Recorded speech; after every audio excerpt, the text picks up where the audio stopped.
Good afternoon, everybody.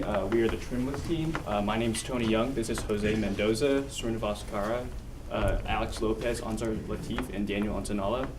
Our project is based on voltage references, and these voltage references are used in analog digital converters. They require a precise output voltage. However, these output voltages depend mostly on temperature, humidity, and pressure, but our project's going to focus mainly on reducing the temperature aspect of it. One of TI's products is the Ref 5025. It is a standard 2.5 voltage reference. It features two models. One of it is the standard grade, which it has a rated 8 ppm per degree Celsius, or 8 parts per million per degree Celsius, and the high grade model, which is a 3 ppm per degree Celsius. Our main goal is to reduce the 3 ppm per degree Celsius down to 1 parts per million per degree Celsius. So after we complete this goal, we're going to explore some of the mechanical effects, such as vibrations, on the output voltage, and possibly look for solutions to try to mitigate this effect. All right, thank you, Tony. As you can see on the top right of the screen, you'll see a curve depicting the variation of the reference voltage with respect to temperature over our temperature range, which is -40 degrees Celsius to 125 degrees Celsius. As you can see, the curve isn't flat. As such, our goal would be to flatten out the curve in order to arrive at our desired trim, which would be the 1 ppm per degree Celsius. In order to do so, we'll be using equipment that is currently not available at the UTDesign studio. This will include an environmental test chamber and an 8.5 digital multimeter. On the bottom left, you can see our test setup. Inside of the temperature oven will be our device under test, and we will be placing the rest of our equipment outside of it, and it will all be connected with low temperature coefficient wire. This will be done in order to minimize any effects that temperature may have on our measurements. And finally, the last image that we have on screen is the block diagram for the trim circuitry. Basically, how this will work is that based on the data that is gathered from the RAF 5025, the TI microcontroller will then decide to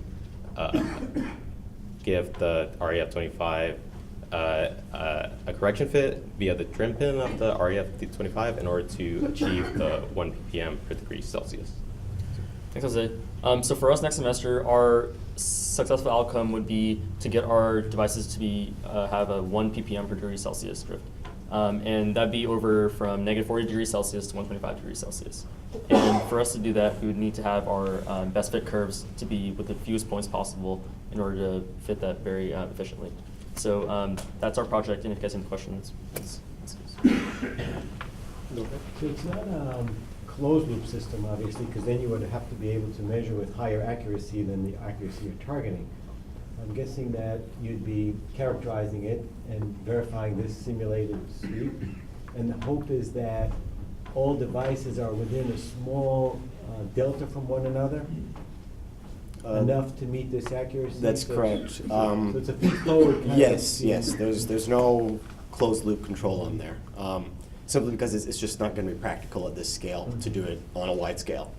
So the hope is that we can come up with some sort of fit that all of these devices fit that sort of downward curve fairly well, and we can come up with some model that we can apply on top of it that will flatten out those curves, specifically in the sort of extreme negative and extreme positive temperature At least range. within the targeted area, you're not trying to bring it to zero. Yeah. And what is this mechanical effect? So, you don't have a sensor for that. So that's something that we can't really measure because it's done in the packaging process. Whenever you have the dye and then you put it in your either epoxy resin or plastic or whatever else, as that cools and depending on the rate of coolage, which we can't really control too much, that will actually put some stresses into the dye. Oh, you meant that changes one device with respect to another. Yes. So it's not mechanical conditions of the environment. that Yes, you're we're trying to not control. testing mechanical. We're trying to see if we can't come up with something that can handle that variance that the mechanical processes bring into that for those drying. Okay, but that's kind of a one-time thing that is experienced Yes. at fabrication. Yes, Okay. but that changes the curvature of each different device depending on how they cool. So we have to factor that into our correction as well. Will you be able to have the devices prior to packaging for So we've been assessment? working with TI with that. We've got around 500 units coming in for that.